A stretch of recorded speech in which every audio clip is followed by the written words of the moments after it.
Hola, muy buenas tardes. Mi nombre es Constanza Aldunate Gres, soy la jefa de calidad de vida laboral del Ministerio de Salud y estoy gratamente siendo invitada, ¿cierto?, a dar el inicio de estas videoconferencias, de estas teleconferencias, que han sido producto de un gran esfuerzo que hemos realizado como Ministerio en la mesa, ¿cierto?, de salud mental, en la gestión de riesgo de emergencias y desastres, para poder hacer carne, ¿cierto? Todo el material que les hemos tratado de enviar mediante sus referentes a nivel nacional, por los distintos departamentos, ¿cierto?, que conforman esta mesa de cuidado del personal a nivel central.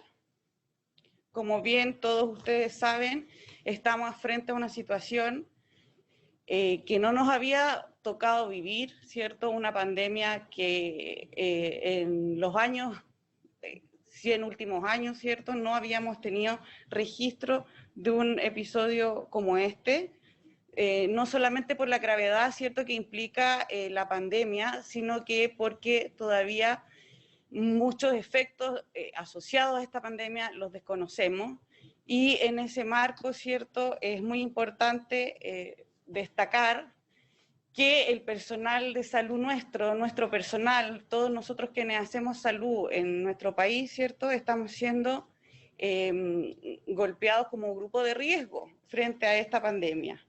No sabemos, como les digo, en general, ¿cierto?, muchos de los efectos, tanto en la salud mental como en los factores psicosociales que pueden interferir. Sí tenemos experiencia frente a otro tipo de eventos, episodios, como el SARS, ¿cierto? A nivel internacional también tenemos experiencia de epidemias, pero no nos había tocado a nosotros como personal de salud recibir de una manera como la que estamos pasando actualmente. En este contexto es destacar, ¿cierto?, que los trabajadoras y trabajadores del sistema de salud se ven no solamente afectados en su ámbito laboral, sino que también se ven afectados en su contexto familiar, ¿cierto? Y son, como les digo, un grupo de riesgo, porque en ellos no solamente, en todos nosotros recae no solamente el cuidado, ¿cierto?, y la responsabilidad del cuidado de los otros, sino que también de poder contener cierta situación, ciertos efectos y daños que nosotros como personal de salud en general no se pueden responder de personas, ¿cierto? Por lo tanto, los trabajadores y trabajadoras de la salud son una comunidad que pertenece a un grupo de riesgo, ¿cierto?, debido a la mayor exigencia que está generando esta pandemia, y porque debemos mantener, ¿cierto?, dentro de todo este espacio de estrés y de aumento de sobrecarga laboral y de aumento de horarios de trabajo, debemos mantener dentro de todo las mejores condiciones para poder otorgar una salud adecuada a nuestros pacientes. Eso no solamente nos afecta en lo físico y no solamente puede tener efectos, ¿cierto?, como riesgos psicosociales asociados al trabajo en nuestra salud posterior a la pandemia, sino que también tiene efectos en la salud mental, en la calidad de vida laboral y en la calidad de vida general que nosotros podemos tener dentro de nuestra vida, ¿cierto? Y es por eso que a la mesa de salud mental, junto a emergencias y desastres y a varias divisiones, ¿cierto?, de la Subsecretaría de Redes y también de la Subsecretaría de Salud Pública, nos enfocamos en un plan de acción para poder articular y organizar las acciones que están realizando todos los servicios de salud y muchas instituciones de salud, ¿cierto?, desde la Seremi, los servicios de salud, los hospitales, en relación a la protección de la salud mental de los trabajadores de salud. Este plan cuenta, ¿cierto?, de 7 líneas de acción. Esta línea, que pertenece a la mesa de cuidado del personal, es una de las líneas de acción de un plan que es más macro, ¿cierto?, que involucra no solamente al personal de salud, sino que al intersector, a la comunidad y a una serie de entidades universitarias, ¿cierto?, que también están apoyando el trabajo que estamos realizando. En la mesa, en la Comisión de Cuidado del Personal, relevamos el valor, ¿cierto?, de que las acciones que estamos realizando, todos los servicios en relación al bienestar y a la protección de los trabajadores de salud, sean coordinadas, sean institucionalizadas, ¿cierto? Y que responda a las estrategias que nosotros les hemos planteado. Una de esas estrategias está a cargo de Hospital Digital, donde me encuentro ahora, ¿cierto?, con nuestras compañeras, y tiene que ver con el sistema digital de asistencia en salud mental para los funcionarios de salud.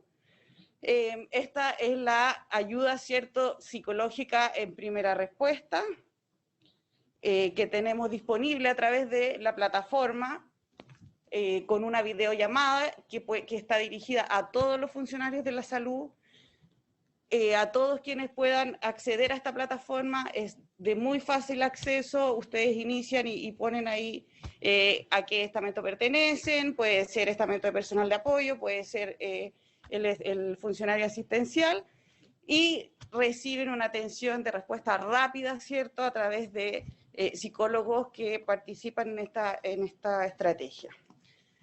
Y la segunda estrategia, que va dirigida, ¿cierto?, a los planes de acción para el cuidado institucional del personal de salud, en el contexto en que vivimos, va más bien dirigida a las CEREMIS, como les contaba, a los servicios de salud, a los líderes que en general deben tener como un objetivo, ¿cierto?, el desarrollo y poder poner a disposición de los referentes recursos de apoyo para que puedan realizar las acciones de cuidado del personal.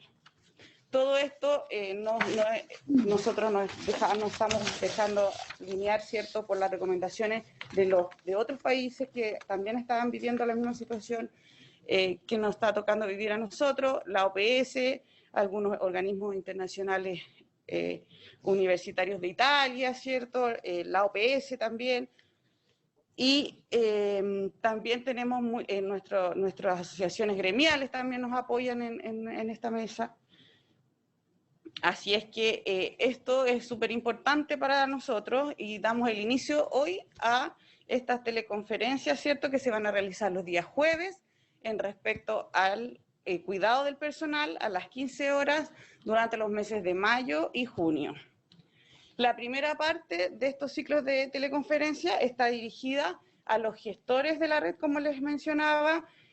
Si bien está abierta a todos los funcionarios, va dirigida a quienes deben procurar, como les digo, diseñar y desarrollar planes de acción de las otras personas que están cuidando también nuestra población. Así, la segunda parte de esta teleconferencia, de estos ciclos, está relacionado al autocuidado de nuestros funcionarios o cuidado de sí mismos, ¿cierto? Y tiene que ver en las acciones que puedan tomar nuestros funcionarios en relación a su propia salud y a cómo poder proteger su salud mental frente a la pandemia que estamos viviendo del COVID-19. Y bueno, para mí es muy grato hoy día poder estar con ustedes, dar el inicio a esta videoconferencia y dejar con ustedes a Elisa Anzoliaga, quien es psicóloga de formación, académica e investigadora del Programa de Estudios Psicosociales del Trabajo de la Facultad de Psicología de la Universidad Diego Portales. Y bueno, Elisa ha participado en numerosos estudios en relación a los factores psicosociales, ¿cierto?, en el trabajo. Para mí es un honor, ¿cierto?, y un gran gusto y grato poder presentarla. Con Elisa hemos realizado muchas actividades en conjunto y eso nos ha permitido crecer, ¿cierto?, enamorarnos de esto que es cómo poder seguir fortaleciendo, colaborando, participando con los funcionarios de salud en poder ir mejorando sus condiciones de trabajo, su calidad de vida y una serie de factores a los que hemos visto expuestos en muchos de los estudios que se han realizado. Elisa, como les contaba, ha realizado varios estudios en los hospitales de nuestro país, en distintas dimensiones, y los resultados que ella ha tenido como efectos nos han servido de insumo para muchas de las actividades y acciones que nosotros tomamos en cuenta. Así es que parte Elisa con su exposición, ¿cierto?, en relación a las consideraciones en torno a la salud mental de quienes trabajan en salud en un contexto de pandemia. Bienvenida, Elisa, te agradezco mucho que estés en esta teleconferencia y yo creo que va a ser muy enriquecedora para todos nosotros poder contar también con la gran audiencia que tenemos. Te dejo entonces en plenitud para que pueda comenzar. Les pido a quienes están participando puedan apagar sus cámaras y micrófonos para que Elisa pueda realizar de una correcta presentación. Muchas gracias a todos. Muchas gracias, Constanza. Muy buenas tardes a todas y a todos. La verdad es que para mí es un honor que me hayan invitado a compartir esta tarde con ustedes, escuchar sus experiencias, aprender de ustedes también. Voy a partir con un acto de rebeldía. Esteban, a quien agradecemos, y a todo el equipo de Salud Digital que hacen posible que esta conexión exista, ha pedido a todos que apaguen las cámaras, pero yo quiero pedirles que en 10 segundos prendamos las cámaras de modo que nos podamos mirar un poquito a la cara y las volvemos a apagar de inmediato. Yo parto con mi presentación. Resulta difícil el trabajo con unas cámaras apagadas, que no haya gente. Ahí estoy viendo aparecer gente, veo caras conocidas. Hay gente de Atacama, hay gente de distintos lugares, hay nombres, hay caras conocidas. Gente del sur, está el doctor Penyama ahí, Alfredo. Qué alegría verlo. Está Alejandra, está Punta Arenas. Son 15 de estas láminas cuando uno puede ver la gente. No sé si fue buena o mala idea hacer esto porque me estoy poniendo más nerviosa porque veo que mucha gente. Linares, Temuco, Coquimbo, Chiloé, Navidad, Calle Larga, Río Bueno, Puerto Montt, Litueche, el Hospital Salvador. Bien, la verdad es que es realmente un honor para mí estar acá, quiero insistir en eso. Y ahora sí vamos a hacerle caso a Esteban, vamos a agradecerle a todo el equipo que trabaja en Salud Digital y que hace posible estos encuentros y que nos enseñan a hacer estas cosas. Y entonces ahora sí, por favor, apaguen las cámaras porque si no después me van a retar a mí porque hice que hiciera la instrucción contraria.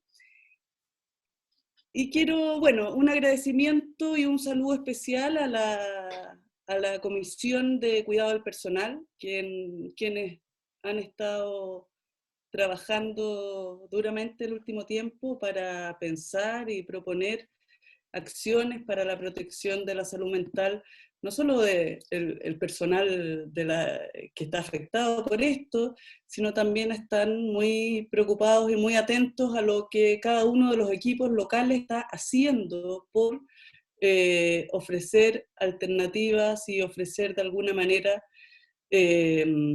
apoyo, contención y consideración hacia sus colegas y con quienes trabajan. Entonces, quiero agradecer también, estoy compartiendo mi pantalla, ahí, no sé si alcanzan a ver, ahí. Por favor, necesito algún gesto de que estamos compartiendo, de que ¿sí se ve? Ya, buenísimo. Entonces ahora voy a correr esto para el lado. Bueno, yo soy investigadora del programa de estudios psicosociales del trabajo y buena parte de lo que hemos hecho en materia de salud mental de quienes trabajan en salud tiene que ver con, bueno, un interés personal y de nuestro equipo, pero también con la generosidad de muchos de quienes están al otro lado de la pantalla, porque hemos aprendido lo que sabemos hoy día.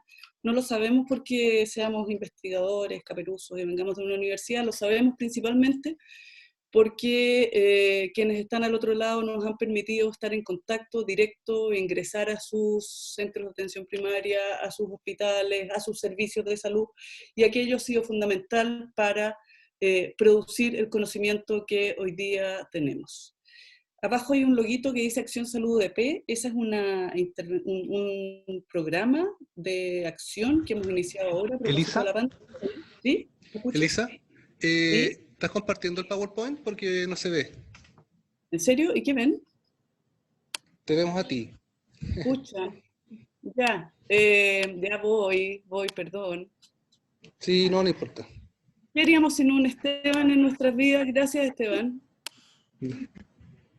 Ahí está, de poquitito. Ahí, eso. Ahí no hay ¿Lo problema. ven?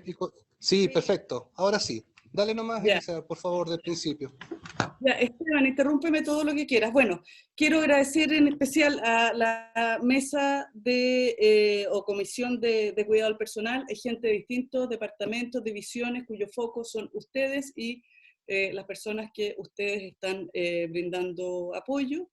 Quiero agradecer también a la Universidad Diego Portales que nos ha permitido trabajar y pensar en este tiempo de pandemia y en otras instancias de emergencias y catástrofes para generar acciones de protección de la salud de los trabajadores y de los trabajadores de la salud en particular. Y lo que está allá abajo, les decía hace un momento, Acción Salud UDP, es un programa de acciones e intervenciones que hemos diseñado ahora a propósito de la situación de pandemia y que está disponible para ofrecer a través de distintas estrategias, alternativas, acompañamientos, intervenciones en materia de salud mental para la protección de quienes trabajan en salud. Quiero agradecer entonces al equipo de Acción Salud UDP, porque todo esto lo hemos hecho con el apoyo de la universidad, pero muy a pulso y con mucho esfuerzo. Bien 24/7, la verdad. Bien, vamos, la idea es que entiendo que ustedes pueden ir poniendo comentarios, pueden ir poniendo, qué sé yo, comentarios, preguntas, etcétera, intervenciones en el chat, y yo voy a tratar de hacer una presentación breve de modo que podamos tener un espacio para la discusión, la conversación, etcétera, que es la parte más rica, y si nos falta tiempo, bueno, le pedimos a Constanza que nos invite a una segunda patita y nos volvemos a encontrar.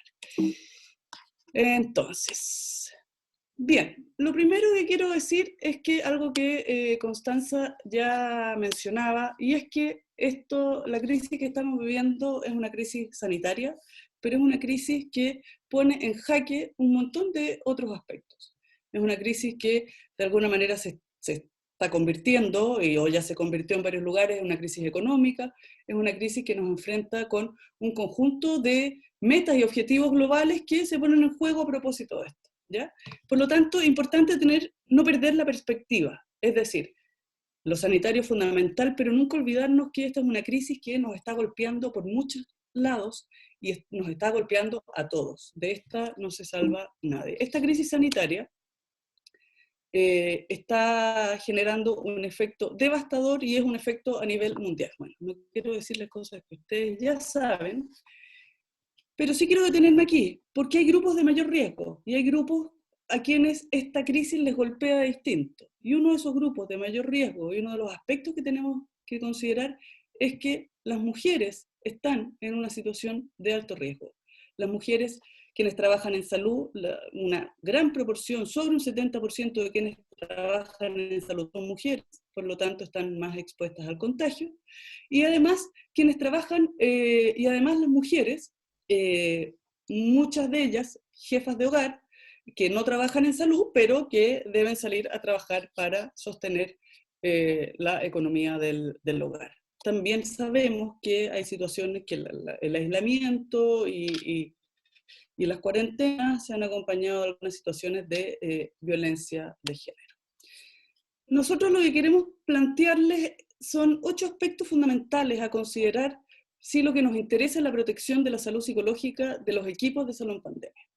Y esto tiene que ver con varias cosas que ustedes ya conocen, pero que a veces lo obvio por obvio se olvida, decía mi abuelo, y pucha que es sabio, porque a veces damos por descontados algunos elementos que bien vale la pena rescatar para tener muy presentes, que tiene que ver con las características del trabajo en salud, con la naturaleza emocionalmente desgastante del trabajo en salud, los riesgos del trabajo emocional, el sufrimiento ético del trabajo en salud en estas condiciones, la ansiedad que provoca tener que trabajar con condiciones subóptimas, el conjunto de estrategias defensivas, tanto individuales como colectivas, que se ponen en juego quienes trabajan en salud para enfrentar esta situación que es difícil, la dinámica del reconocimiento en el trabajo y la visibilización de una de las saludes más olvidadas, y es la salud de quienes trabajan en salud.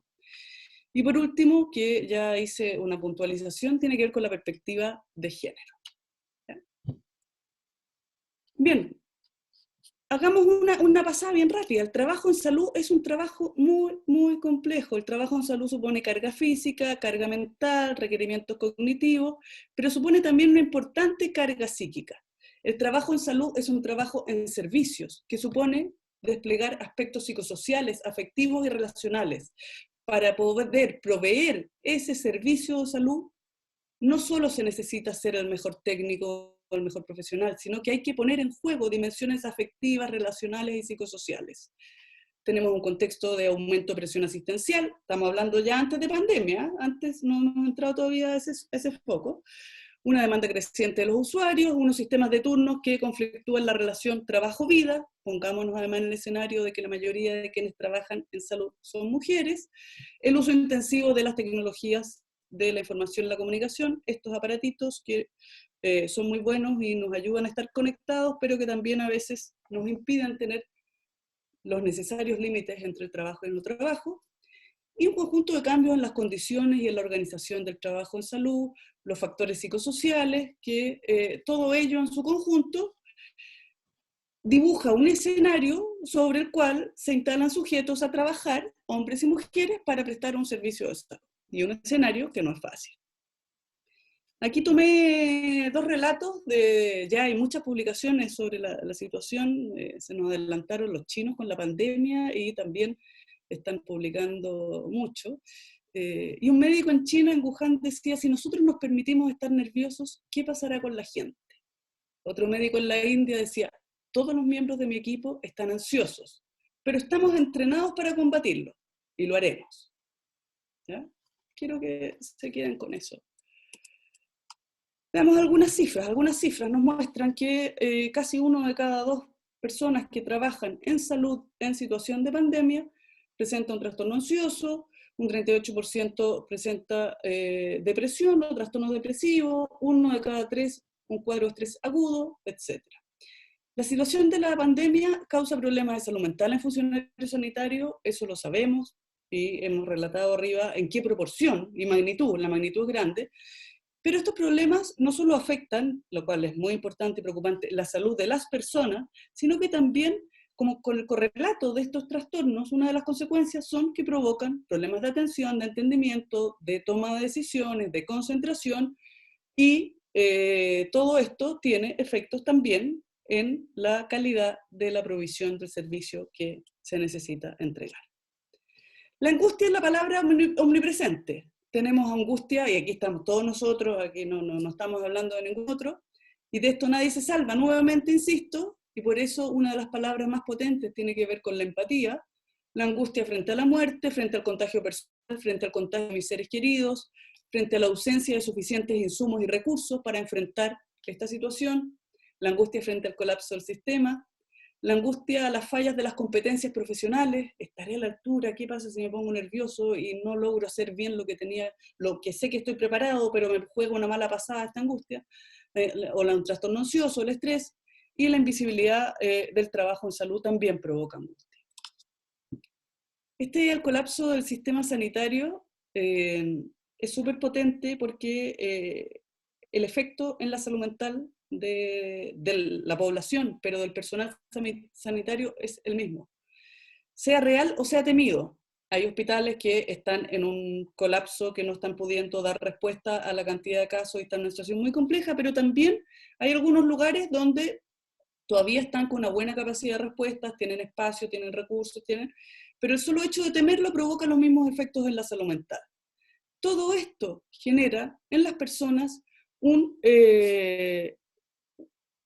en quienes trabajan en salud, no estamos hablando de la salud poblacional, incluso la duda o la pregunta por ¿valdrá la pena estar aquí? Esa angustia frente al colapso.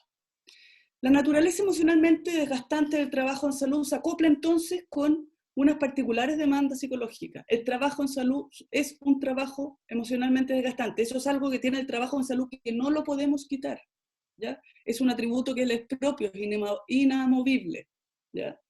Donde el resultado del servicio que se ofrece y de la calidad de ese servicio que se ofrece supone que es una persona o un equipo en este caso quien produce y entrega al mismo momento, donde el control de calidad lo va realizando el trabajador o el equipo en este caso, donde hay un alto componente vocacional, donde el vínculo con los usuarios es estrecho, en las localidades pequeñas es más potente. Nos ha tocado ver en situaciones post-catástrofe la tremenda afectación de quienes trabajan en salud, porque los usuarios son su comunidad que conocen, su comunidad cercana, y eso también le añade un ingrediente en las localidades pequeñas. Y supone poner en juego trabajo emocional, es decir, el trabajo emocional implica tener que desplegar una emoción adecuada para cumplir con un fin organizacional o con una determinada meta. ¿Qué significa esto? Que tengo que ocultar emociones y fingir emociones. ¿Estamos? Acabo de ver que tengo el video apagado. Bueno, lo voy a aprender y les pido disculpas. No era mi intención estar oculta detrás de este video. Por lo tanto, tener que fingir, no hay nada más costoso física y emocionalmente y organísmicamente que tener que emocionar de una manera distinta a la que uno emociona. Cuando uno siente alegría, o la rabia, es algo que surge, ¿ya? Lo podemos regular, qué sé yo, está bien, es parte de lo que tenemos que hacer. Pero no hay nada más costoso que tener que forzar una emoción que incluso puede ser contradictoria con la emoción que estamos sintiendo. Las demandas emocionales del trabajo en salud pueden ser cualitativas o cuantitativas, y aquí yo creo que todos pueden empezar a levantar la mano. Trabajar bajo presión, intensificación, es decir, hacer más con menos recursos, con menos personas, con más cansancio, tareas que se van interrumpiendo entre sí, no termino esto, pero ya tengo que estar en lo otro, a lo que se suma tener que mantenerse, comillas, emocionalmente distante y ocultar estas emociones y opiniones. Es evidente entonces en este contexto que esta condición del trabajo, no de las personas, afecta a la salud mental. Otro aspecto relevante a considerar refiere al sufrimiento ético derivado del trabajo en salud. El sufrimiento ético del trabajo en salud ocurre en distintas circunstancias con o sin pandemia, pero cobra especial relevancia en una situación de catástrofe, emergencia o pandemia. ¿Por qué? Porque los recursos, si siempre los recursos en salud son limitados, en esta circunstancia los recursos se vuelven más limitados y por lo tanto quienes tienen que tomar las decisiones con un horizonte, el horizonte de salvar un mayor número de vidas, utiliza criterios éticos utilitaristas. Entonces, la toma de decisiones en salud está basada por criterios éticos utilitaristas que suponen salvar más vidas porque los recursos son extremadamente limitados. Yo creo que no se trata de decir que no haya que hacer eso, probablemente es lo que hay que hacer si es que uno piensa en perspectiva de lo que se requiere como cuestión global. Sin embargo, hay que hacerse cargo de que esas decisiones, esos criterios y esas acciones que son operadas por personas, por equipos, etcétera, imponen dilemas éticos muy fuertes. Y esos dilemas éticos que ponen en conflicto los valores del propio trabajador como profesional. Quienes trabajan en salud han sido formados para salvar vidas, no han sido formados para salvar cuáles vidas, ¿ya? Por lo tanto, esto de tener que tomar decisiones respecto de cuál vida es más valiosa implica un sufrimiento muy grande en todos quienes trabajan en salud, ¿ya? La figura del héroe y las enormes expectativas que se tienen sobre el personal sanitario, en nuestra opinión y en nuestras reflexiones, es algo que le hace daño a la salud de quienes trabajan en salud. Los héroes tienen superpoderes, tienen superrecursos, tienen una capacidad de, muchas veces, de saber qué es lo que va a pasar en el futuro. Y la verdad es que estamos en una situación bastante contraria. Y tampoco estamos en una guerra. La metáfora de la guerra tampoco la compartimos nosotros. La metáfora en las guerras tienen unas reglas, tienen lugares donde ocurren, hay posibilidad de intercambiar rehenes, tienen uso ponderado de las fuerzas. No estamos en una guerra. Y yo sé que estoy proponiendo una perspectiva de abordaje distinta a muchas de las campañas que se han instalado, pero no estamos en guerra y quienes trabajan en salud no son héroes. Nadie está obligado a lo imposible. El resultado del trabajo, del trabajo cotidiano de cada uno de los que está contribuyendo al trabajo en salud no depende de lo que cada uno de esas personas o esos equipos haga. Depende de un montón y un conjunto de cosas porque estamos frente a una situación muy compleja. Que más que una guerra, yo le he dado varias vueltas, se parece a un huracán.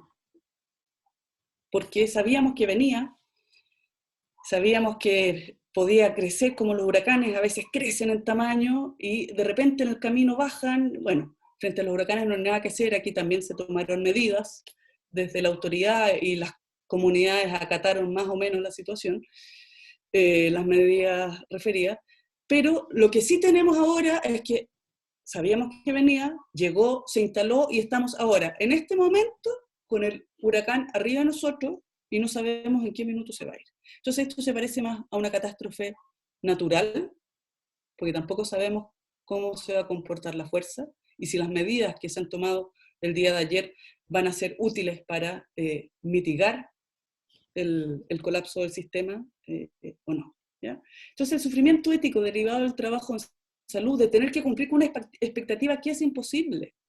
No se les puede pedir cosas imposibles a las personas, tampoco a los trabajadores de la salud, que son personas y no son héroes. Bien, importancia de considerar las diferencias de género, hombres y mujeres ocupan puestos de trabajo diferentes, cuando ocupan el mismo igual difieren las características del trabajo, tienen situaciones y perfiles de riesgo diferentes respecto de su salud, pero también respecto de su vida. La mujer trabajadora de la salud, jefa de hogar, que vive con sus 2 hijos, y que su mayor terror no es contagiarse porque le vaya a pasar algo en su salud, es porque si se contagia, y a propósito de las cuarentenas y la falta de disponibilidad de apoyos familiares, vecinales o incluso de apoyos pagados para quienes pueden, están acotados. Si esa persona se enferma, ¿qué va a pasar con sus hijos? Eso es una situación que para el caso de las mujeres resulta súper potente. Quiero mencionarles aquí muy rápidamente un conjunto de resultados que encontramos y que es un artículo que armamos y que, bueno, buena parte de estos temas los levantamos con ustedes hace mucho rato cuando el doctor Penyam, que estaba en el Ministerio de Salud Mental, después del terremoto del 2010, nos llama y nos dice, ayúdenos porque estamos muy preocupados por la gente que trabaja en salud. Y bueno, diseñamos un sistema de talleres y fuimos a varias partes, varias regiones. Y bueno, por lo tanto, les digo esto porque lo que está aquí son cosas que han dicho ustedes, no son cosas que nosotros inventamos o que lo vimos en la evidencia de otros países. Encontramos que los factores de riesgo para la salud mental de quienes trabajan en salud, emergencia y catástrofe, y yo voy a decir que esta pandemia se parece más a eso, tienen que ver con la situación misma, es decir, todo este contexto general que se está viviendo y las condiciones de trabajo, con la falta de cuidado o la invisibilidad del cuidado de la salud de los trabajadores, con una desorganización, precariedad, insuficiencia de espacios, de insumos, en algunos casos de inestabilidad laboral. Creo que eso hoy día habría que verlo. Bueno, hay hay hospitales del sector privado que se han acogido a la ley y han dejado fuera a varios de sus trabajadores en los momentos que más lo necesitábamos. Una escasa coordinación dentro de los equipos de trabajo, se agudizan los riesgos psicosociales, esos que están todo el rato. Una falta de reconocimiento institucional de las jefaturas, de los distintos niveles, problemas interpersonales. Trabajar en situaciones límites supone mucha tensión, y tener que trabajar en equipo en situaciones límites puede generar, tiene una probabilidad de generar problemas personales muy alta. Si a eso le sumamos que son equipos ensamblados, porque hay gente que va saliendo con licencia, porque están armando equipos nuevos, porque están reconvirtiendo equipos, salas que no eran de UTI ahora son UTI, salas que no eran UCI ahora son UCI, y hay gente que nunca ha trabajado junta, cuando el trabajo en salud es colectivo, no es individual, genera mucha tensión. Una falta de autonomía para tomar decisiones, sobrecarga de trabajo, o también los cambios rápidos en la toma de decisiones. En la mañana tenemos un escenario y tenemos una decisión en el centro de salud o en el hospital, donde sea, o en el servicio, y para la tarde ya cambió el escenario y tenemos que mover el timón hacia otro lado. Pero el sector salud no solo es un sector muy jerarquizado, después del ejército, y a lo mejor por eso la metáfora de la guerra a muchos les resuena y les hace sentido, pero tiene que ver con la verticalidad de mando, con la jerarquía que hay en el sector hospitalario y el sector salud en general. O sea, el ejército, la iglesia y el sector hospitalario, yo diría que son de las instituciones más verticales. Pero tenemos también que hay que tomar decisiones, hay que cambiar, y son aparatajes grandes, son estructuras pesadas, ¿ya? Por lo tanto, esa vuelta de timón, que si fuéramos en un barquito chico, no sé, pues uno a remo por último, es más fácil doblar. Aquí a veces hay que dar vuelta a un transatlántico, y eso genera mucha tensión, ¿ya? Que para que un barco grande dé la vuelta, es mucho más difícil que los barquitos más chiquititos. Bueno, todo lo anterior implica, y es necesario reconocer los grandes esfuerzos que cotidianamente las y los trabajadores realizan por sostener la atención, el servicio en condiciones subóptimas, lo que provoca en ellos desgaste profesional, desmotivación y pérdida de interés por las tareas. Se agrega a lo anterior situaciones o dificultades propias del trabajo. En situaciones de emergencia, catástrofe, el caos manda, ¿ya? Y aquí tampoco nos contemos cuentos de, pucha, esta cuestión no está mal organizado, está mal planificado. Empatía de nuevo. Nadie sospechó o imaginó, no tenemos repertorio para responder a una situación de este tamaño, de esta complejidad y de esta naturaleza.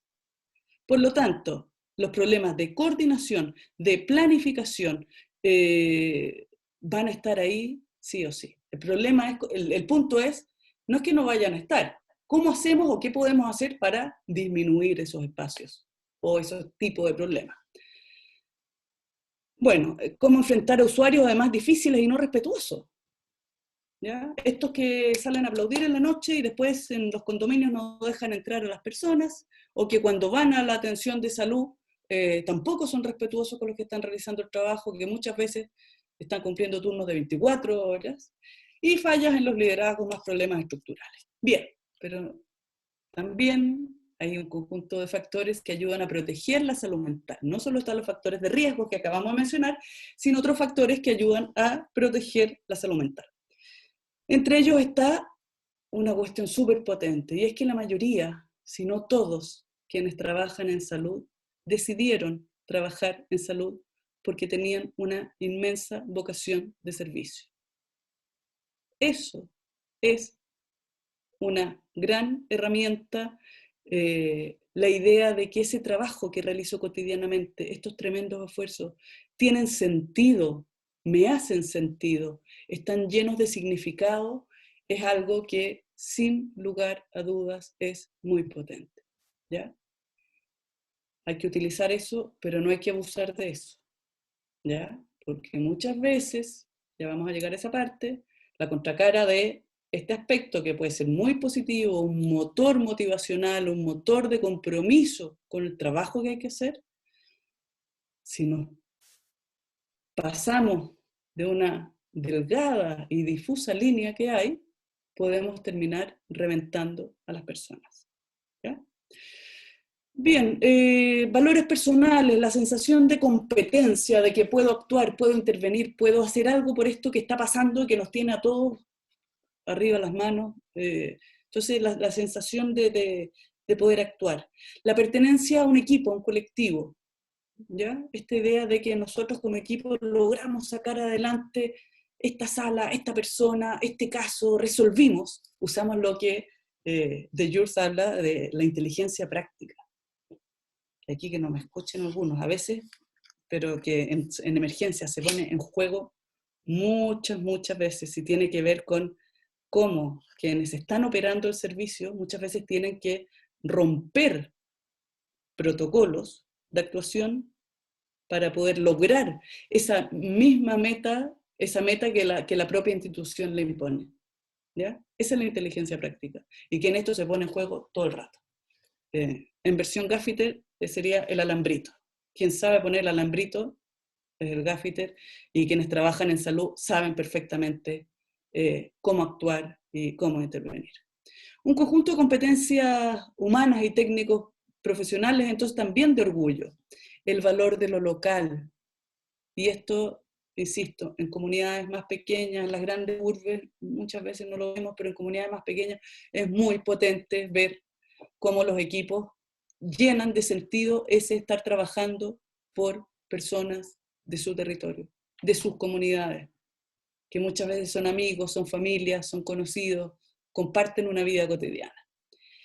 Bien, entonces, para proteger la salud mental laboral, insisto, laboral, muchas veces, y sé que es así, yo creo que hay varios equipos de salud mental,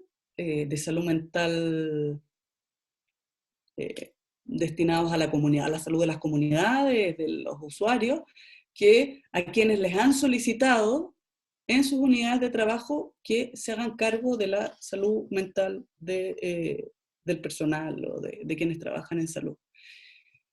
Y no es lo mismo, porque aquí, si no pongo todos estos temas de los cuales hemos estado hablando, la verdad es que las intervenciones pueden ser no muy pertinentes. Entonces, si no reconocemos las dimensiones de la organización del trabajo, estamos individualizando el problema. Y aquí lo que queremos, hacia lo que tenemos que propender, es a despsicologizar. Sí, escucharon bien. Despsicologizar la salud mental de quienes trabajan en salud. La salud mental de quienes trabajan en salud hoy día no es un asunto individual, no depende de la vulnerabilidad individual de cada persona. Por cierto que las características personales entran en juego. Pero es tal la fuerza del contexto, de las condiciones y del trabajo que no podemos sino atender eso como el factor más relevante. Cuando reconocemos las dimensiones de la organización del trabajo, desindividualizamos el problema. Y eso ayuda a que las personas sienten que lo que me pasa a mí también le puede estar pasando a otro. Que esto no es casual. Esto no es algo que tiene que ver con mi incapacidad de afrontar esta situación de pandemia. No estás a la altura de ser el héroe, no. Porque no somos héroes, así que nadie va a estar a la altura de eso. Bájense, sáquense la capa los que la tengan puesta, por favor, porque esa capa solo les puede hacer daño. Es un mecanismo de defensa también, pero puede ser muy dañino porque implica una desconexión con esa angustia, esa ansiedad, esos síntomas que tenemos que estar súper atentos de nosotros mismos y de las personas con las cuales estamos cuidando para poder atender tempranamente y no terminar en una enfermedad. El reconocimiento de las dimensiones de la organización del trabajo, es decir, de la parte laboral de la salud mental, habilita a iniciar acciones preventivas de cuidado, de solicitud de ayuda, de cuidado de otros. En esto de la pandemia, el cuidado individual es muy importante. pero si hablamos de salud mental laboral, el llamado es al cuidado de los equipos de trabajo, ¿ya? El llamado no es aquí cada uno se cuida y se rasca con sus uñas, porque el trabajo en salud ocurre en equipo, no depende. Los equipos están formados por individuos y esas acciones individuales y ese comportamiento individual es también importante. Pero es mucho más potente y efectivo que haya un equipo cuidándose colectivamente a dejar a la libre y según su criterio y su característica que cada uno se cuida, ¿ya? El reconocimiento entonces de la afectación emocional de los trabajadores, o sea, la contracara del héroe, de decir sí, son humanos, tienen emociones, lo están pasando mal, están angustiados, ese reconocimiento no significa que ya están todos enfermos. El sufrimiento no es lo mismo que los problemas de salud mental. Pueden estar todos en situación de sufrimiento, pueden estar todos con síntomas, ¿ya? Pero eso no significa que estén con un trastorno de salud mental. Entonces, vamos a escuchar esos síntomas, vamos a reconocer que están afectados, porque eso va a fortalecer la motivación de servicio, el compromiso, porque los vamos a estar viendo en lo que son, en lo que están, y no contándonos un cuento o una historieta de superhéroes.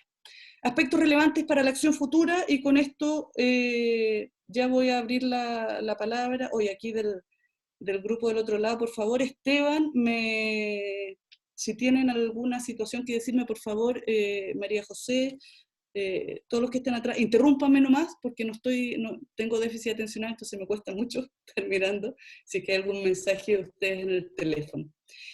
Bueno, aspectos relevantes para la acción futura. Y estos aspectos relevantes para la acción futura también vienen del trabajo que hicimos con ustedes, en regiones, en comunidades pequeñas, afectadas y azotadas por inundaciones, por terremotos, por aluviones, etc. ¿Ya? Primero, lo más relevante de atender es el nivel equipo de trabajo. El trabajo en salud es un trabajo que se hace en equipo, por lo tanto se debe tramitar en equipo. No hay nada peor, y que el sector salud a veces suele caer en eso, lo hace muy seguido, que hace capacitaciones para enfermeros, enfermeras, capacitaciones para médicos, capacitaciones para técnicos, pero resulta que cuando se está operando la atención y el servicio, eso se hace en equipo. Está el médico, el enfermero, está el TENS, está todos en equipo. Entonces, seguir pensando la provisión de salud con esta jerarquía, cuando sabemos que la provisión de salud ocurre integradamente, es un error. No podemos olvidar el nivel individual y tenemos que estar súper atentos para poder detectar casos que requieran atención individual, pero el nivel de intervención, nosotros insistimos que debe ser colectivo. Pero tampoco podemos perder la mirada organizacional, pues no sacamos nada con iniciar una conversación desde otras perspectivas respecto del trabajo en salud y de los efectos que tiene la salud mental, si es que la organización y los niveles más macro, bueno, van en otra dirección, siguen en la onda de que aquí hay que ponerse capas, convertirse en héroe e ir a dar la batalla. No vayamos a terminar como la batalla de Rancagua. Yo soy rancagüina y eso no terminó muy bien.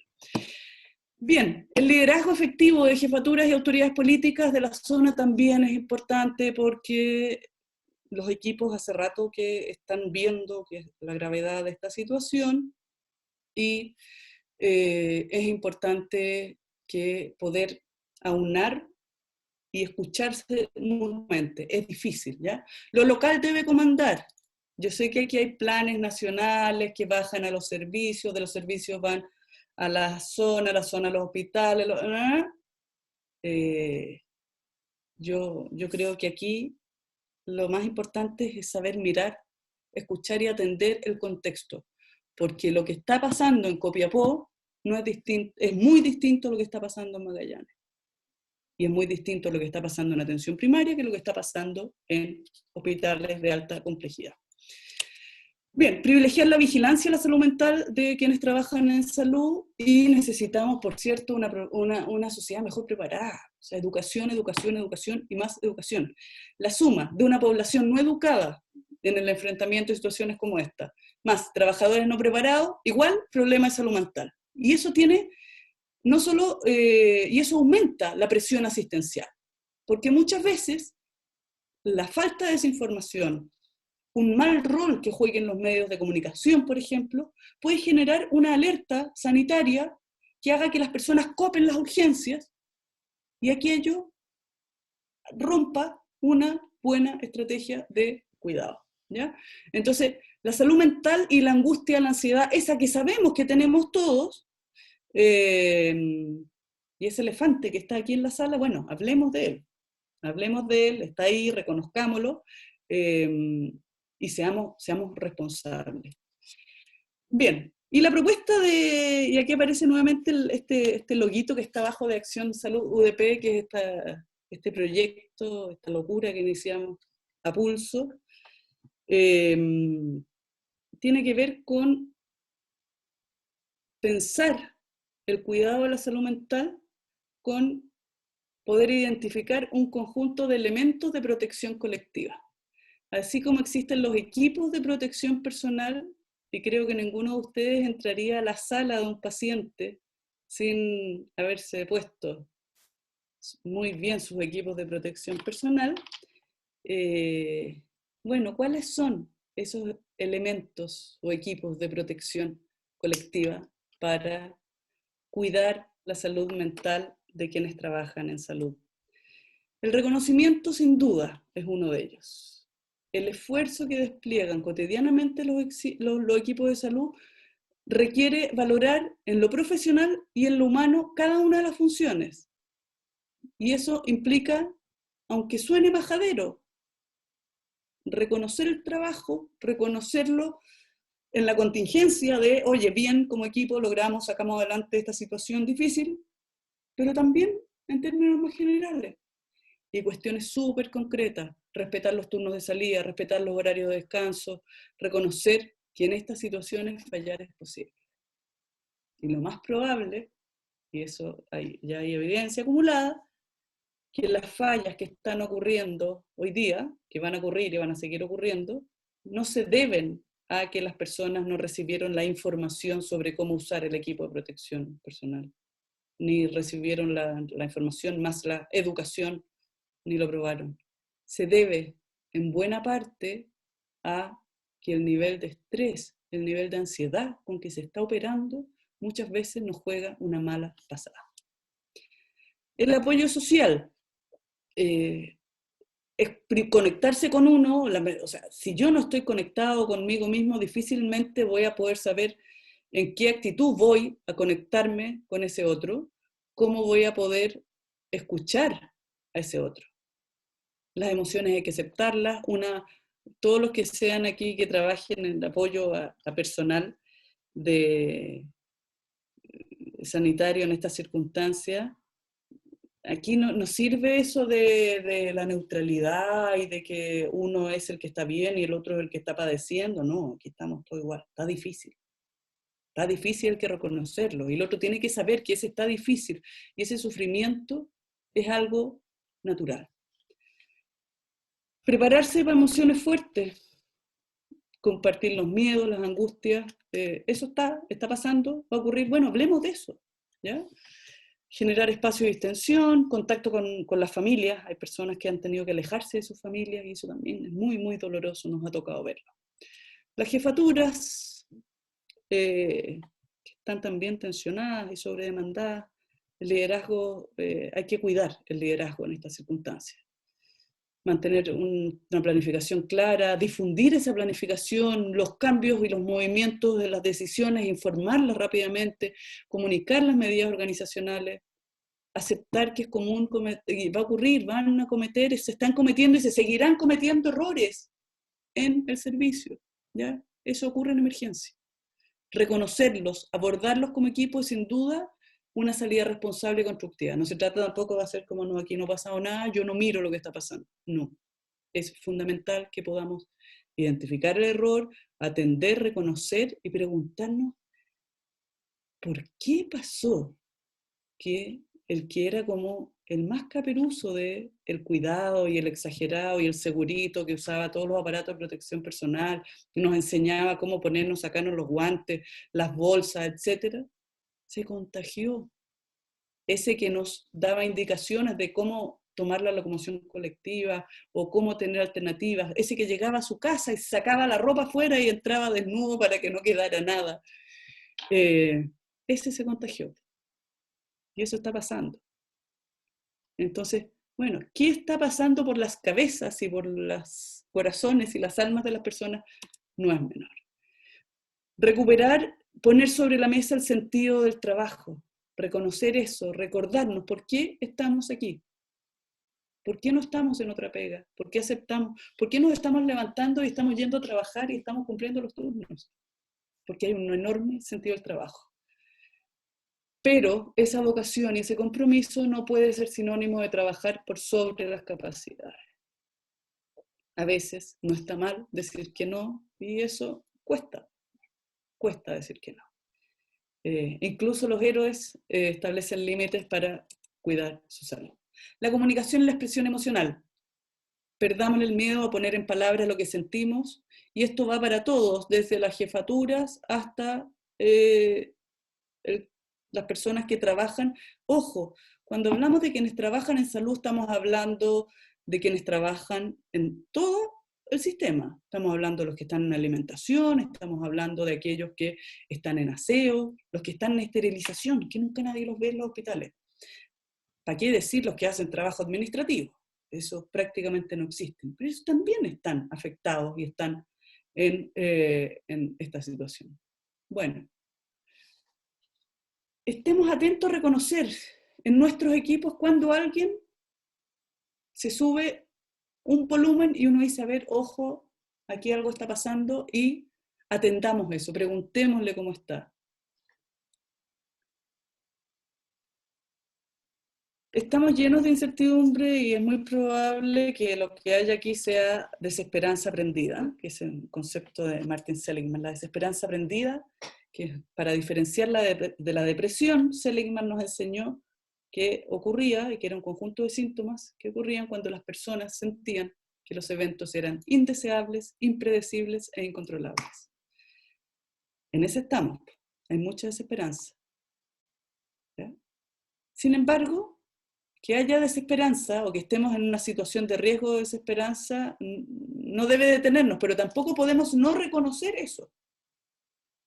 Los seres humanos necesitamos tener control, o al menos así nos lo inventamos en nuestra cabeza, tener una sensación de control, lo que algunos han llamado la autoeficacia, sobre nuestro entorno inmediato y un entorno más allá. Necesitamos poder planificar nuestra vida. Y ayer una persona en un hospital me decía, sí, lo que pasa es que de un día para otro cambió la manera de hacer las cosas, de un día para otro cambiaron los objetivos, de un día para otro cambió la forma de vivir, no solo en el trabajo, sino la forma de vivir en los hogares. Y aquí estamos, ¿ya? Por lo tanto, ahí hay un tema bien importante. Hay mucha incertidumbre, pero también hay espacios de certidumbre, y esos tenemos que identificarlos, reconocerlos, hacerlos crecer. La comunicación institucional es muy importante.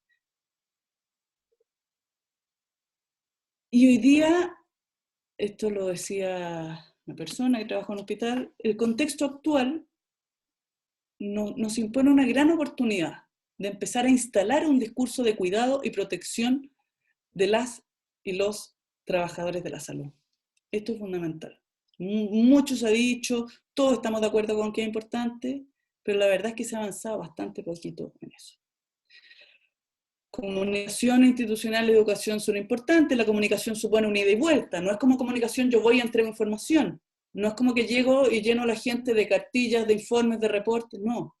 Comunicarse significa también escuchar al otro. Y escuchar al otro es escuchar a todos los otros. ¿Está llegando el mensaje a todos los funcionarios? ¿A quiénes está llegando? ¿A todos les llega si es que lo hacemos por esta ruta? ¿O más valdría la pena diversificar las estrategias y canales de comunicación? Eso es un desafío actual. Y aquí nos obliga a ser creativos, ¿ya?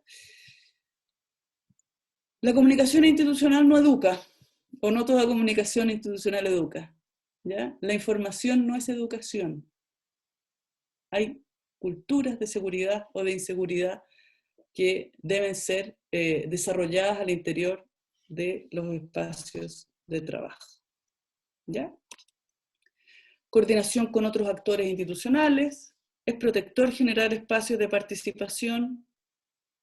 Aquí está siempre la tensión entre, en situación de emergencia, se verticalizan más las cosas, entonces es como hay que tomar decisiones rápidas, entonces no podemos estar preguntándole a todo el mundo.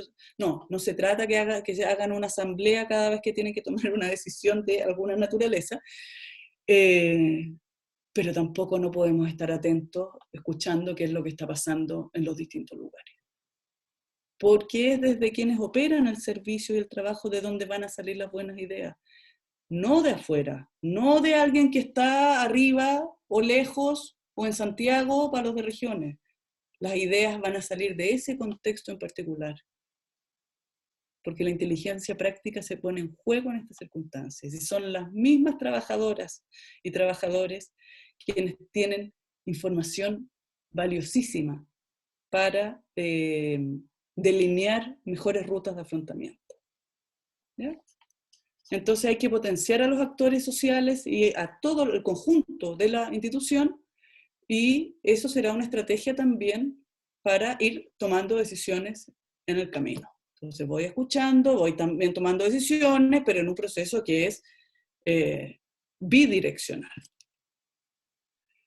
Estamos llenos de incertidumbre, pero hay cosas que, incluso en un huracán, yo partí con la metáfora del huracán, podemos saber si tenemos o no tenemos bolsa para poner así debajo las puertas, podemos saber si tenemos en un búnker y dónde está y cuánto nos demoramos en llegar, podemos saber que, no sé, un montón de cosas. Y esas certezas hay que reconocerlas, y de esas certezas que a veces pueden ser identificadas por algunos como debilidades, puede ser un gran potencial y punto de partida para la protección de la salud psicológica. ¿Qué es lo que sabemos? Que podemos equivocarnos, que vamos a pasar por emociones fuertes, que cada uno de los sujetos ni cada uno de los equipos no son los únicos responsables de la vida de los otros, ni de, comillas, ganar lo que algunos han llamado pandemia. Sin la comunidad no se puede. Y eso hay que reconocerlo. Sabemos también que contamos con compañeras y compañeros de trabajo, sabemos que nos están pasando cosas, sabemos que las preocupaciones de un miembro del equipo pueden ser preocupaciones de todo el equipo. Y bueno, quiero terminar con algunas como recomendaciones para quienes apoyan o están en esta tarea, se vieron puestos en esta tarea sin decir ahuevá, terminaron haciendo apoyo en salud mental vinculada al trabajo. Ahí a quienes son colegas, a las psicólogas y psicólogos, decirles que uno por largo tiempo se construye cierta identidad profesional. No, yo soy psicóloga educacional, yo soy laboral, yo soy clínico, yo soy, etcétera. Y estas circunstancias desafían todo lo que tenemos de saber y de qué hacer para poner en juego la versatilidad que la psicología nos ofrece, ¿ya? Chasconearnos y decir, bueno, ¿cómo hago? ¿Cómo pido ayuda? ¿Dónde me siento más flaco? ¿Cómo le digo al otro también de entrada, mire, yo no me he dedicado a esto, pero quiero escucharlo y quiero saber cómo está, y cómo pido ayuda técnica, cómo generamos espacios también colectivos de escucha, de contención, de acompañamiento? No olvidar que ustedes también, los que están ayudando a otros en la protección de la salud mental, son trabajadores de la salud y están emocionalmente afectados. La labor de ustedes, por sobre todo, está en generar estrategias que ayuden a minimizar el impacto del contexto en la salud mental de los trabajadores, pero este impacto no es su responsabilidad. El tamaño del daño no depende de ustedes y no será posible reducirlo a cero. Van a haber consecuencias importantes, ¿ya? No olvidar las complejidades del contexto del trabajo en salud, recordar que la salud el resultado de salud es multidimensional, que hay un conjunto de determinantes sociales que están detrás, y en este caso el trabajo en salud es un determinante social potente, y que muchos de los factores que suponen apoyo psicológico o factores de protección, en su ausencia, pueden implicar riesgos para la salud. Bien, espero no haberlos lateado, me alargué un poquito más de lo que quería. Les pido disculpas por eso. Ahí está mi correo electrónico, lo escribí bien, sí lo escribí bien. Pueden escribirme, varios de ustedes ya me han escrito, algunos no les he contestado, les pido públicas disculpas. Si no les escribo, insistan, no me va a molestar, de modo que se me pongan más arriba sus correos porque tengo como muchísimos sin poder atender aún. Gracias entonces a la invitación que me hicieron de la mesa, la Comisión de Cuidado del Personal, al Departamento de Calidad de Vida, de Salud Ocupacional, y a la Universidad de Portales y a Acción Salud UDP, donde buena parte de lo que está aquí son reflexiones colectivas. Yo aquí cumplo la tarea de transmitirlas, comunicarlas, pero detrás de esto hay mucha gente a quien le debemos un enorme agradecimiento. Bien, muchas gracias. Quedo atenta entonces al intercambio que empezamos ahora.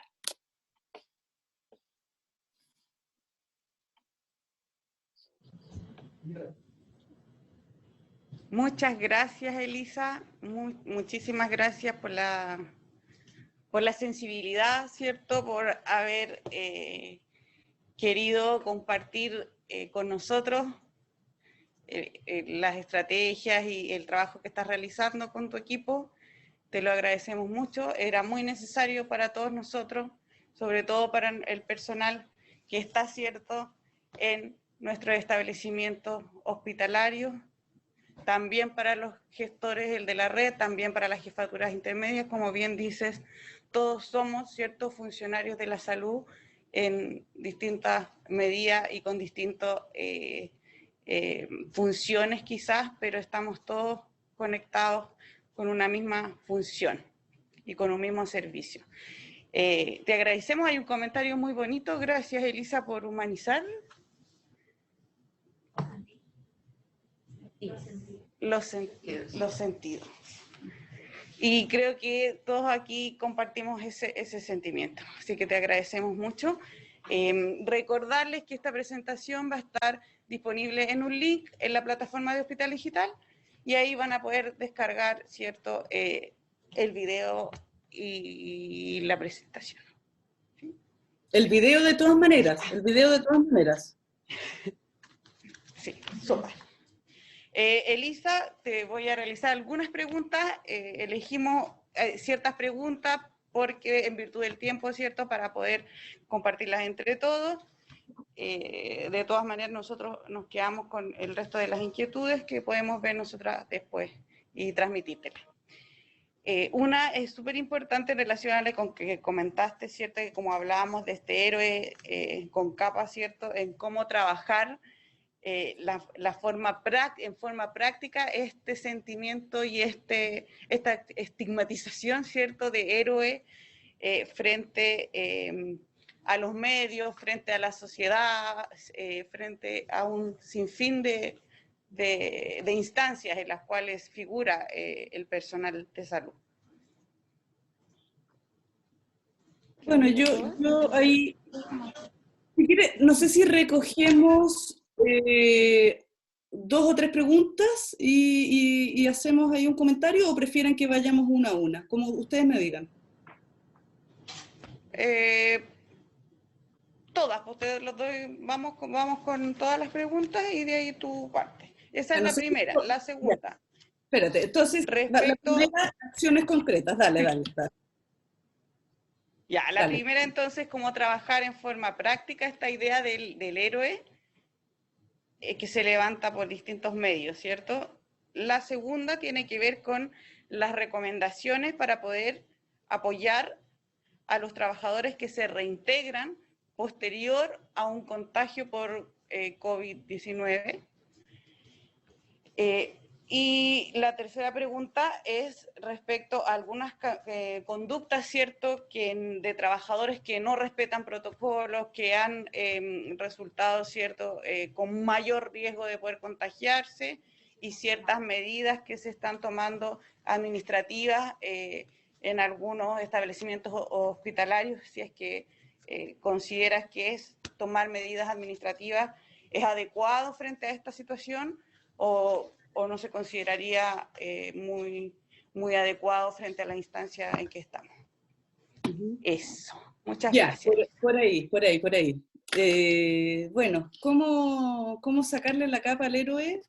Yo creo que tenemos que atrevernos a iniciar conversaciones desde lo que somos, desde lo humano, desde lo que tenemos y lo que no tenemos, lo que sabemos y lo que no sabemos, e iniciar conversaciones que nos permitan reconocer que todos estamos afectados.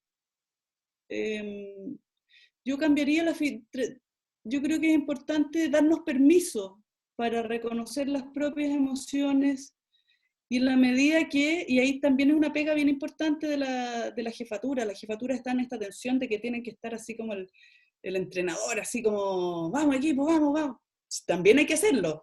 Entre todos hay que darse ánimo, pero las jefaturas también están afectadas, y las jefaturas también tienen que poder reconocer ese nivel de afectación.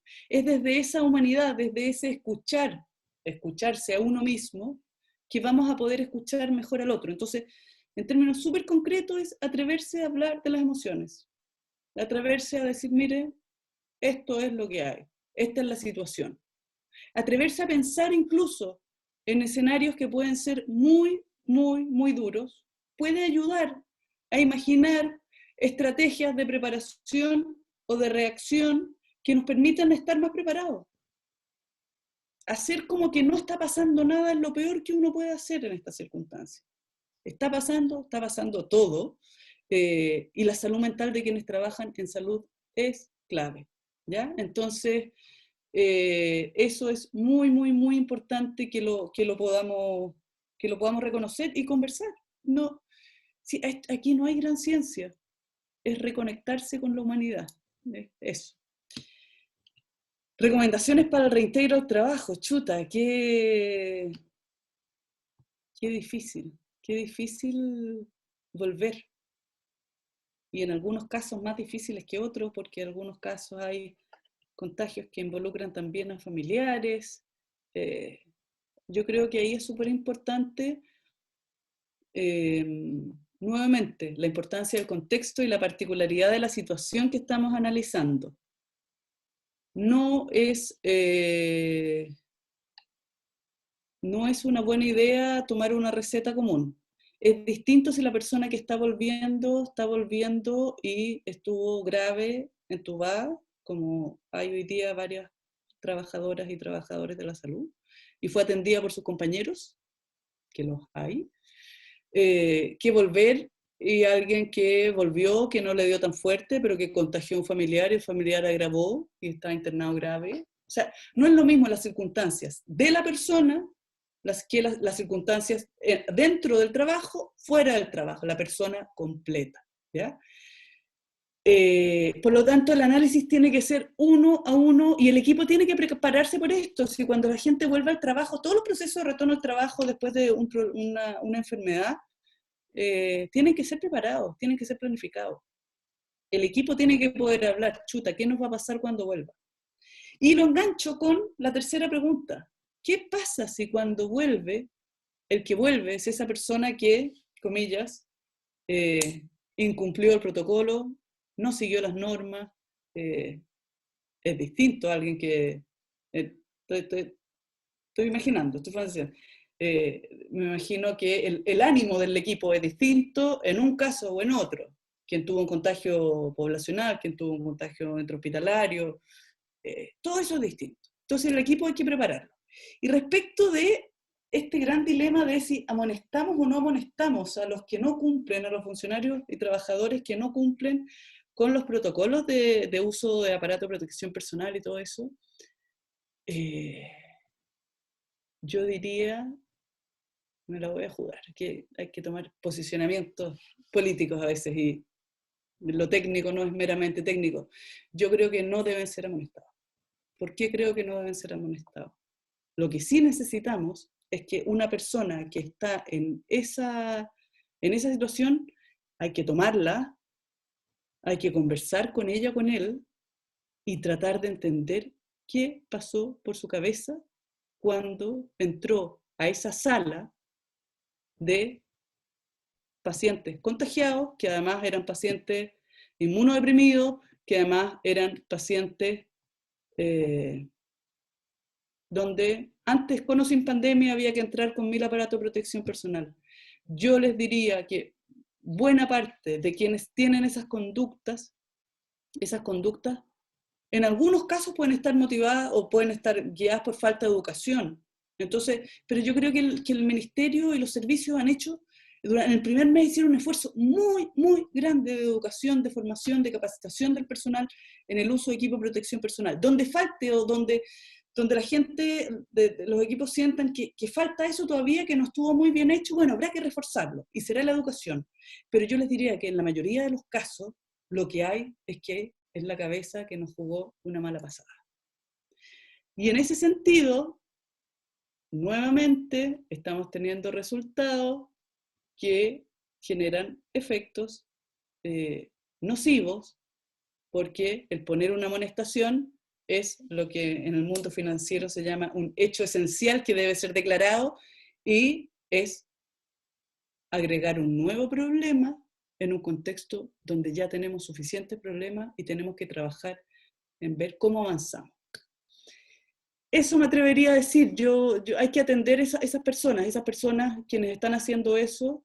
De Jurs habla de las ideologías defensivas de los oficios, y porque hacen estudios y se preguntan por qué los trabajadores de la construcción suben a trabajar a altura, habiendo sido formados, suben a trabajar a altura y no se enganchan. Entonces hay un conjunto de mecanismos psicológicos, explican, que son ideologías defensivas. Cuando el trabajo reviste un riesgo de muerte que es real, y estamos en esa situación hoy día en el sector salud y en otros sectores de servicios esenciales, ocurren mecanismos intrapsíquicos que son muy complejos, donde a veces una manera de defenderme contra ese peligro de muerte y la imposibilidad de tramitarlo psicológicamente me hace cometer acciones que terminan poniéndome en mayor situación de riesgo. Esa sería mi opinión. Constanza, no sé si hay más. Muchas gracias, Elisa. ¿Le hacemos la última?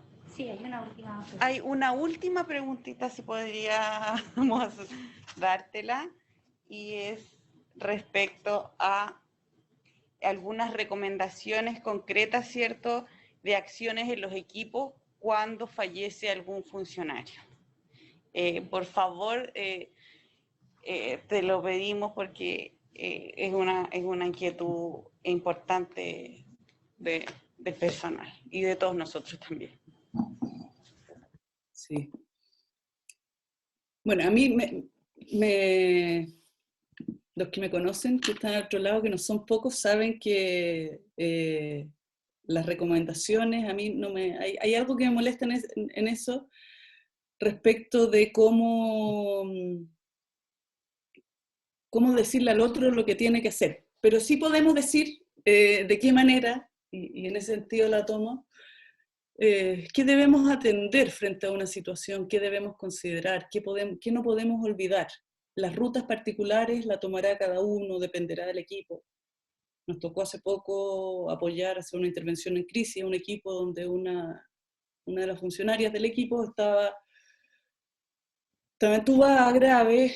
Hoy día no hemos preguntado por ella, hasta ayer vivía, pero el equipo estaba muy, muy devastado porque la persona, que le vamos a poner de nombre Francisca, la Francisca es una técnico, pero es una técnico que formó en en ese equipo de esa especialidad, que es una sala de especialidad, a todos los que estaban ahí, al resto del equipo.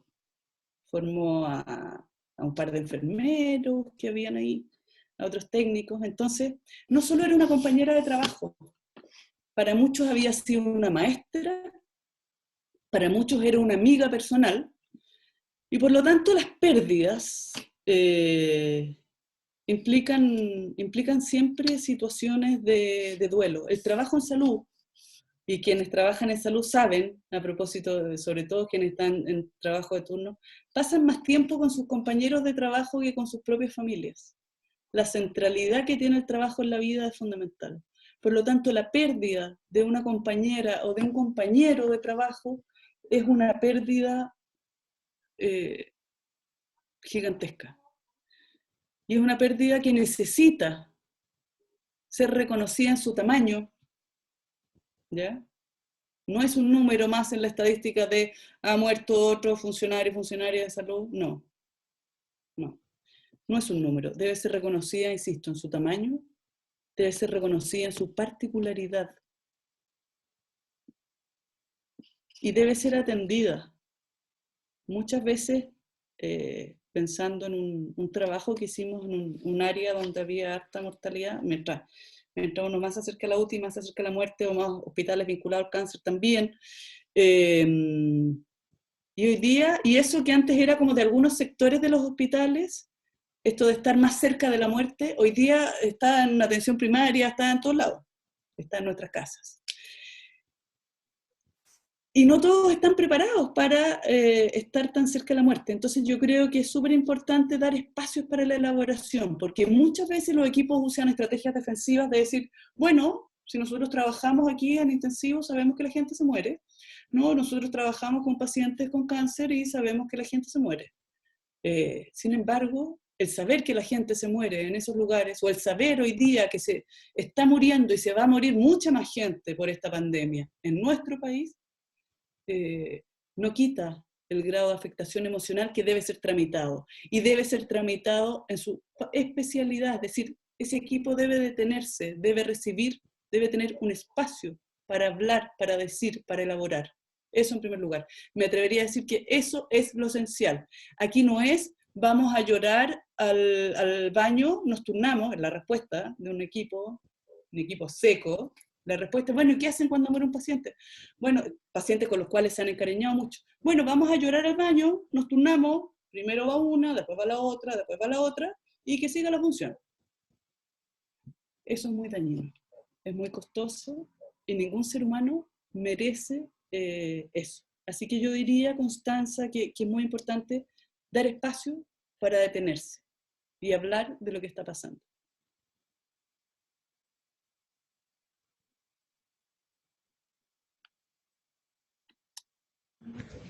Muchas gracias, Elisa. Nuevamente te agradecemos el tiempo que has destinado a esta actividad con nosotros.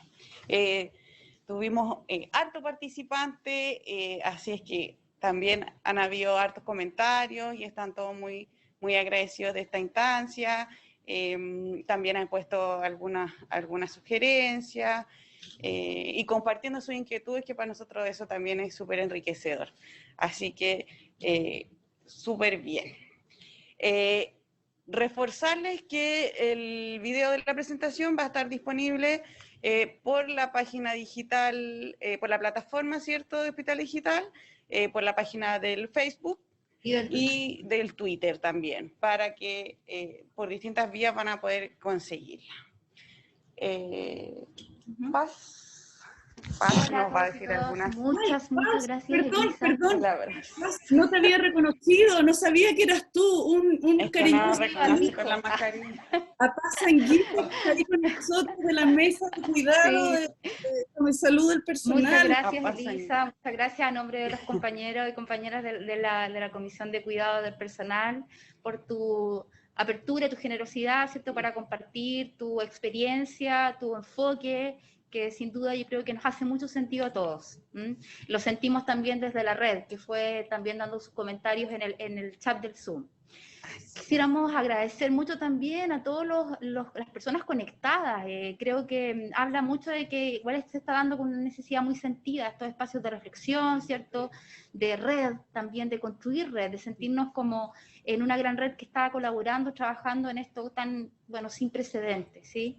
Hay muchos colegas de las comisiones de cuidado del personal también locales, de muchos servicios de salud, de Ceremi, de hospitales, de CEFAM, de establecimientos, así que muchísimas gracias por esta convocatoria, por sus reflexiones, por sus inquietudes también.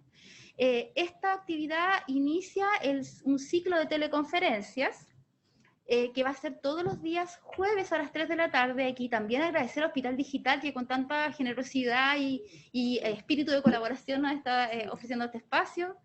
Va a ser todos los jueves a las 3 de la tarde, vamos a tener algunas conferencias, así como tuvimos hoy día con Elisa, pero también un espacio de intercambio de prácticas locales. Hay muchas iniciativas de gran valor, ¿cierto?, que se están haciendo con mucho arraigo en las necesidades que se observan en cada territorio, en cada comunidad hospitalaria, en cada comunidad de equipos de salud.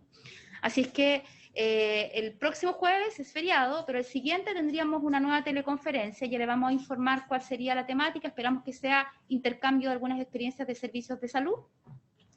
Y así todos los jueves de mayo y de junio. Y paralelamente, comentarles, aprovechar esta plataforma para comentarles que el día martes, también por Salud Digital, vamos a iniciar otro ciclo de teleconferencia que es de asistencia remota en salud mental y apoyo psicosocial en COVID. Se va a iniciar el próximo martes, también a las 3 de la tarde, iniciando con una formación básica en primera ayuda psicológica en COVID. Así es que esperamos que tener mucha convocatoria también, que ustedes puedan compartir, difundir también en su red, que esa actividad va el próximo martes 19. También usando los mismos links, ¿cierto?, de Zoom. ¿Sí? Y todas estas teleconferencias van a quedar disponibles en la página de MinSal. Si ustedes van a un apartado abajo que dice capacitación de personal de salud en COVID-19, van a poder entrar a esta y muchas otras actividades que también Hospital Digital ya ha ido desarrollándose desde marzo. Ahí va a estar disponible, también pueden encontrarlos en Facebook, Hospital Digital. Twitter. Y Twitter, ¿sí? Tiene sus redes sociales. Eso, muchísimas gracias. Muchas gracias a todos y a todas quienes estuvieron presentes. ¿Puedo hacer un último Elisa, ¿sí? comentario, Visito, y aprovechar de despedirme? Bueno, como les contaba, desde la universidad y con la ayuda de mucha gente que se ha ido sumando, tenemos esta iniciativa para brindar apoyo y contención a equipos. Tenemos una capacidad, no agarrar papa, tenemos una capacidad todavía media limitada, pero estamos haciendo nuestro mayor esfuerzo por crecer y poder, entonces si alguno de ustedes necesita apoyo o necesita que nuestro equipo pueda brindarles alguna intervención en crisis, a propósito, no sé, pues si la muerte de un funcionario, lo que les decía Constanza, estos temas están... búsquennos en Acción Salud UDP y ahí estamos también en varias plataformas, no las puse, pero son como las mismas que mencionaron, y también por ahí pueden pedirnos ayuda, que no quiero comprometer por acá, pero haremos el mayor de los esfuerzos por tratar de colaborar en lo que esté dentro de nuestras capacidades. Todos los mensajes del chat me los van a mandar y yo me los voy a leer y me los voy a estudiar y si puedo responder, les voy a responder. Así que para quienes dijeron, no, yo hice una pregunta y no salió, mil disculpas, pero me comprometo a mirarlo y ahí con el equipo vamos a tratar de dar respuesta. Así que bueno, Esteban, ¿puedo desobedecer nuevamente y pedir que la gente prenda sus cámaras para despedirnos, no? Sí, dale nomás. Muchas gracias, Elisa. Ya, oye, bueno, gracias a todos. Veámonos, miren, hay hijos, hay familia, estamos todos trabajando así. Veo que Gabriela está ahí con un niñito precioso que ya lo saludamos. Bueno, muchas gracias por estar, por su tiempo, un fuerte abrazo y espero que sigamos en contacto. Agradecerles por su trabajo cotidiano, que sabemos es bien, está siendo bien costoso, bien arduo. Así que bueno, eso, un fuerte abrazo y nos estamos viendo.